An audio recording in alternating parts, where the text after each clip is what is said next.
Ve bir önceki videoda biz size bahsettik, bir önceki videoda biz size bahsettik, ben size daha doğrusu bahsettim, bir neçə nüansdan biri haqqında ətraflı məlumat vermək istəyirəm. Girişi təhlillər, analizlər barəsində edim. Deməli, valideynləri çox narahat edir.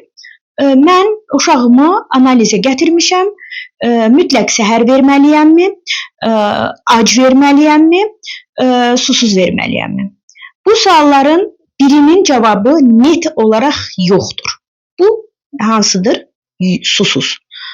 Xeyr, əsla uşaq analizi susuz verməməlidir. Hər bir analizə gələn uşaq, hətta ilk növbədə damar yolunun, damarın qan alınma prosesinin mexaniki olaraq belə rahat olması üçün uşağın mayeni yetərincə qəbul etməsi lazımdır. Bunu bir mənalı olaraq, əziz valideynlər, əziz mənim də izləyicilərim, bir-birinizə də deyin, izləyicim olmayanlara da ötürün. Uşaqlarınızı təhlilə gətirəndə su içizdirin, elə gətirin. Qupquru gətirməyin. Çünki bu həm damar yolunun çətin tapılmasına, qanın çətin alınmasına, daha sonra bəzi göstəricilərin qanda, hemoqlobinin, hemotokritin yalançı yüksək çıxmasına səbəb olur. Bu bir tərəfdən. Bəs aclıq məsələsində necə? Aclıq məsələsində bəli, burada bəzi təhlillərdə aclıq toxluğun fərqi var. Ancaq bəzilərində yoxdur. Olmayanlar nədir? Olmayanlar, əgər uşağınız xəstədirsə, hərarəti varsa, uşağınızı xəstəliyə görə həkimə gətirmisinizsə, burada həkimin yoxlayacağı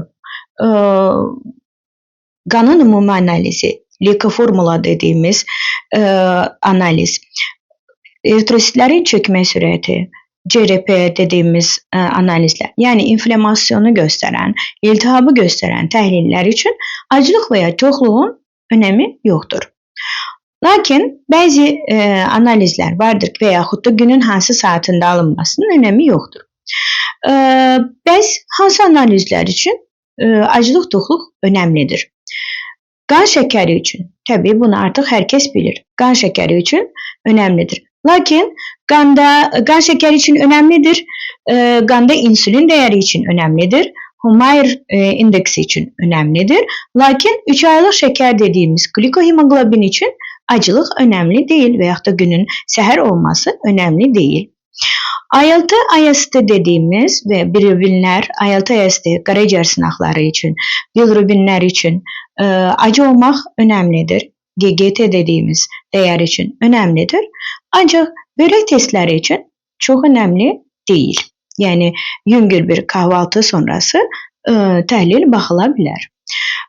Eyni zamanda da qanama faktorları üçün yüngül bir səhər yeməyi sonrası da baxıla bilər və yaxud da günün hər hansı bir zamanında baxıla bilər. Ancaq hormon analizləri üçün nəinki aclıq, hətta günün səhər vaxtı, günün saat 10-a qədər olan, 9-10-a qədər olan saat ritmin aralığında baxılması çox-çox önəmlidir. Yəni, burada mən adlarını saya bilməyəcəyim və valideynləri bəzən çox maraqlandıran bu bir neçəsini deyim, dəmir. Bunun üçün aclıq önəmlidir. Depo dəmiri, dəmir bağlama qabiliyyəti, dəmir və dəmir bağlama qabiliyyəti çox xüsusilə önəmlidir. Ancaq D vitamini üçün önəmli deyil. B12 üçün önəmlidir. Fol turşusu üçün önəmlidir.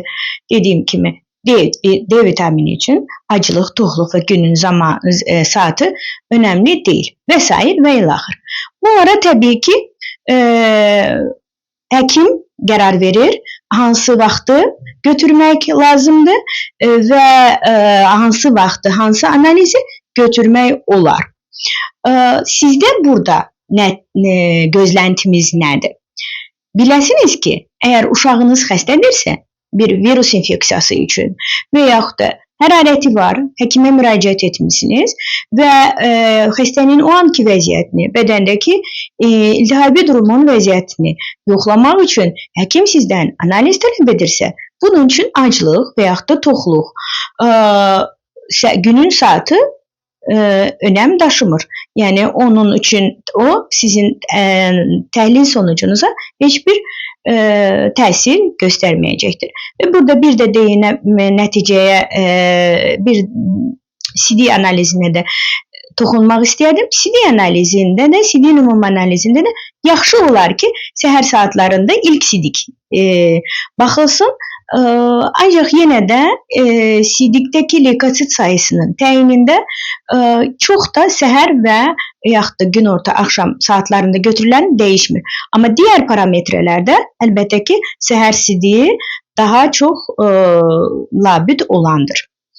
Və bu şəkildə dediyim kimi ən doğrusunu həkim təyin edir. Amma uşağınızın xəstəliyinə görə həkimə müraciət edin. Öncə həkimə müraciət edin.